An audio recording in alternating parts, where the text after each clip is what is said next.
Hi friends, I'm coming to you live from my empty house.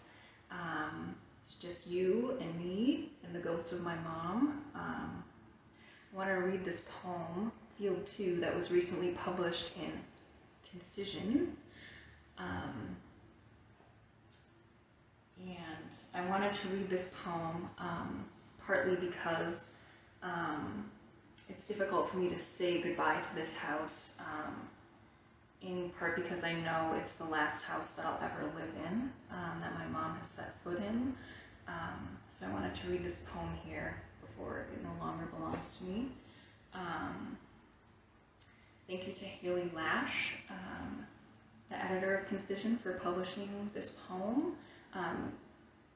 And there's a photograph that the poem is written towards, and you can see that photo on Concision's website as issue 2.1. Okay, I'm going to go ahead and read it now. Field 2. My mother is a nebula. My mother's eyes are closed, like she's already a ghost. An exoskeleton twins her. She collapses time. I never called her my mother.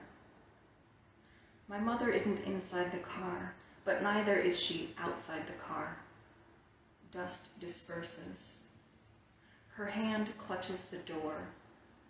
Her hand clutches the door with devotion and necessity. Her love has painted the body in two-toned blue.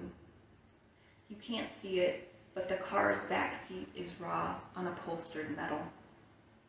Memory is a host. My dead live here, in a corridor of rust thatched together in a ramshackle structure. The grass is overgrown. When my mother is pregnant, her voice refracts against porcelain as she spills outward. Her scales feather the drain. Seeds spread. The home we left is a field. I watch the field dismantle the shack, swallow rust. My mother clutches the car's door as though it's what keeps her upright, what keeps her from collapsing, what keeps her from vanishing. Remember the quiet evenings. My mother is liminal. My mother is cleft between worlds. She speaks to me. She speaks to me from a mouth filled with clover. Thank you so much for listening. Again, you can read the poem in Concision, issue 2.1. And say goodbye to my empty house.